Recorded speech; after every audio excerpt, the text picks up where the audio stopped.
आप देख रहे हैं दुखती राग न्यूज। सच की आदत, परिवर्तन की चाहत, सच आप तक। अस्सलाम वालेकुम।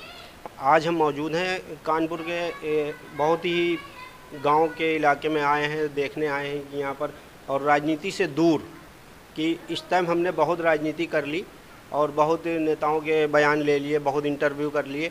आज हम निकले हैं अपने ये जो मुसलमान भाई हमारे हैं और ये जो गांव की तरफ हैं और जो ये मेहनत से बच्चों को यहाँ पर पढ़ाते हैं या इस्लाम को थोड़ा सा इस्लाम को फैलाते हैं और बच्चों को जो दीनी तालीम दी जाती है, इसके बारे में हम जानकारी लेने निकले हैं कि किस तरह से इनकी क्या मेहनत है और यहाँ पर किस तरह से इनकी ये मेहनत रंग ला रही है। आइए दिखाते हैं आप लोगों को भी। और यहाँ पर हम कुछ बात भी करेंगे, बच्चों से भी बात करेंगे, यहाँ के जो रख रखाव कर रहे हैं उनसे भी बात करेंगे और ख़वातीन भी यहाँ पर मौजूद हैं। कुछ कोशिश करते हैं कुछ किस तरह से यहाँ पर इनका ये जो एक अपनी जो इन्होंने जद्दोजहद की है यहाँ पर इतने इस इलाके में आके, जो शहर से काफ़ी दूर है ये इलाका, इस इलाके में आके इन्होंने ये जद्दोजहद किया और इस्लाम को फैलाने का काम किया और बच्चों को दीनी तालीम देने का काम किया है। और इस चीज़ को हम कुछ समझने के लिए यहाँ पर देखते हैं आके और बात करते हैं कि ये किस तरह से यहाँ पर ये मुमकिन हुआ है।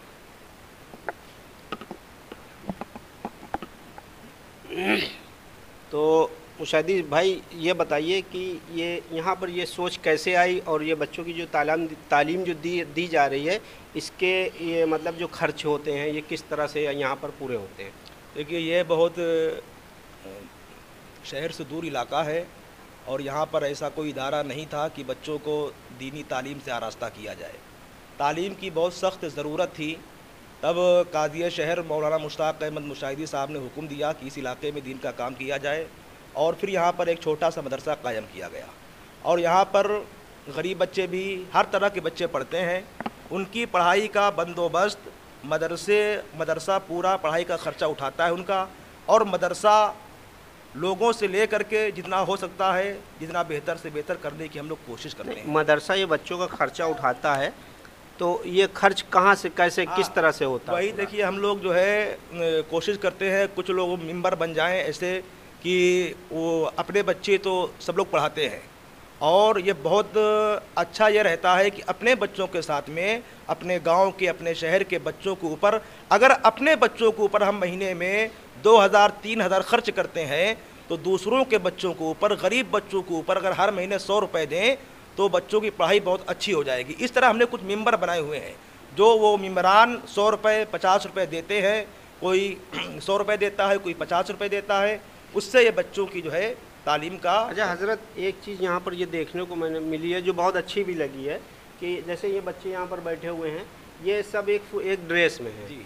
ड्रेस कोड यहाँ पर जैसे लागू किया गया है, तो इसके पीछे क्या सोच थी? और ये बच्चों को जैसे इसमें बच्चे अमीर भी होंगे, गरीब भी होंगे, अगर ये ड्रेस कोड में आ रहे हैं तो इसमें सब एक रंग में ढल जाते हैं तो पता नहीं चलता है। हाँ। तो इससे मदरसे में इस चीज़ को कैसे लाए आप यहाँ पर?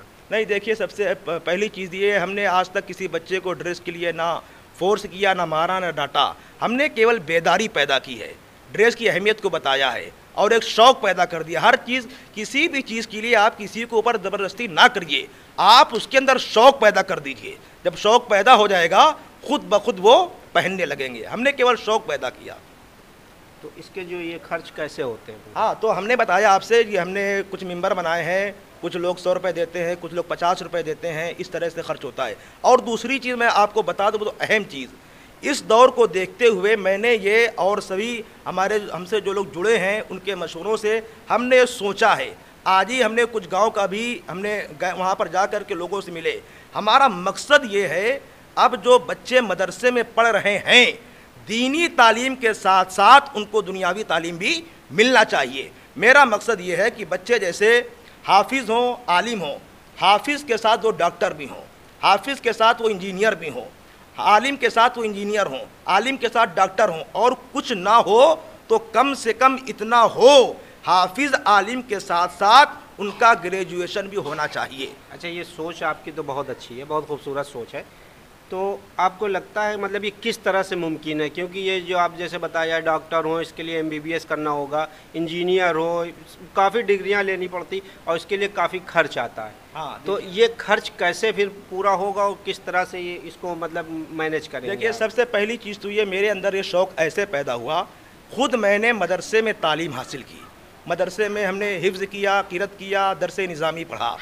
उसके बाद में हमने खुद, अल्लाह का लाख लाख शुक्र है कि खुद हमने कानपुर यूनिवर्सिटी से MSc किया। तो मुझे लगा कि जब हम कर सकते हैं तो दूसरे बच्चे भी कर सकते हैं।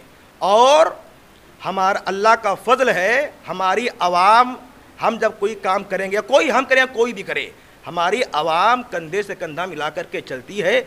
जब हम उनके अंदर बेदारी पैदा करेंगे, हमें अपनी कौम के लिए, अपने मुल्क की तरक्की के लिए, अपने शहर की तरक्की के लिए अगर हम किसी से कुछ कहेंगे, आप 100 रुपये दें, आप 50 रुपये दें, तो हमें अपनी आवाम से ये उम्मीद है इंशाअल्लाह आवाम हमारी बात को टालेगी नहीं और हमारा साथ देगी। अच्छा, इसको ये मदरसा यहाँ पे चलाते हुए आपको कितना वक्त हो गया? ये मदरसा 2016 में खुला था। 2016 से लेकर के पहले पूरा कच्चा बना था और धीरे धीरे फिर सरकार के करम से, हुजूर सल्लल्लाहु ताला अलैहि वसल्लम के करम से और अल्लाह रब्बुल इज़्ज़त की अता से और आप सब लोगों की दुआओं से, हमारे महल्ले के, हमारे नारा मऊ गाँव के, मेरा नाम मकबूल आलम के नाम से हमको लोग जानते हैं, है ना, और सभी लोगों ने हमारा यहाँ पे साथ दिया, जो यहाँ पर ये इमारत खड़ी हुई है। तो मकबूल साहब, ये इतना टाइम हो गया है, तो अभी तक बच्चों जो यहाँ पर बच्चे पढ़ रहे हैं या ऐसे कुछ बच्चे जो यहाँ से पढ़ के निकले हैं, तो क्या है उनका, कहाँ तक पहुँचे हैं? देखिए, अभी जो यहाँ से बच्चे पढ़ करके निकले, अल्हम्दुलिल्लाह इन 2016 से लेकर के आज तक ऐसे बहुत से बच्चे हैं जो कुरान शरीफ पढ़ चुके हैं और वो इस वक्त कोई हाई स्कूल कर रहा है, कोई इंटर कर रहा है और कोई ग्रेजुएशन कर रहा है। मौजूदा वक्त में जो मदरसे के बच्चे कुरान जो अलिफ बे से पढ़े हैं, उनका यहाँ पे पूरी कुरान शरीफ मुकम्मल हुई। अब वो हाफिज़ा भी कर रहे हैं, साथ में वो स्कूल की पढ़ाई भी पढ़ रहे हैं। अच्छा, ये जैसे आप ये दीनी तालीम दे रहे हैं, जैसे कि अभी आपने बोला कि हम इसको दीनी के साथ साथ भी दुनियावी तालीम भी इनको मतलब देने की, इसी और आप मतलब इस तरफ आपने कैसे कदम, मतलब कुछ कदम बढ़े हैं कि आपकी सोच है भी ऐसे? नहीं, देखिए, सोच भी अल्लाह का फजल है, कुछ कदम बढ़ भी गए हैं, है ना। कदम ये बढ़ गए हैं कि सपोर्ट लोगों का मिलने लगा है और हमारे अटैच में हमसे जुड़े हुए मान्यता प्राप्त स्कूल हैं, हमारे जो है संपर्क में मान्यता प्राप्त कोचिंग चल रही हैं। हम अभी भी कुछ गरीब बच्चे, देखिए नाम बताना अच्छा नहीं होता है, हम इस चीज़ के हमेशा खिलाफ हैं कि गरीब आदमियों को जब कोई कंबल देता है सर्दी में, फ़ोटो खिंचवाता है सामने आकर के, बहुत ख़राब बात है ये। हम ये नहीं करना चाहते, हम किसी को बताएं कि हम इस गरीब बच्चे को पढ़ा रहे हैं, उस गरीब बच्चे को पढ़ा रहे हैं। हमें जो करना है वो हम कर रहे हैं। इस वक्त भी गरीब बच्चे मदरसे में पढ़ने के साथ साथ स्कूल में भी उनको फ्री तालीम दिलाई जा रही है, कोचिंग भी उनको फ्री कराई जा रही है। ये सब हमारी आवाम, हमारे यहाँ के लोग, हमारे नारामऊ के लोग साथ देते हैं, सब काम होता है। तो मकबूल साहब, हमारी टीम हमारे एशियाई की तरफ से, दुखती रख की न्यूज़ की तरफ से आपको पूरी मतलब सहयोग को भी मिलेगा और हम अल्लाह से ये दुआ भी करते हैं और बाकी उम्मीद भी ये करते हैं कि आप ये मदरसा जो है काफ़ी आगे जाए, काफ़ी तरक्की करे और यहाँ के बच्चे, जैसे कि आपकी सोच है कि इंजीनियर बने, डॉक्टर बने और भी जितने भी हैं, मतलब दुनियावी तालीम है, हमारी ये दुआ भी है कि इस तरफ आप जो है कामयाबी की तरफ मुकम्मल बढ़ते जाएं। शुक्रिया। बहुत बड़ी बात है।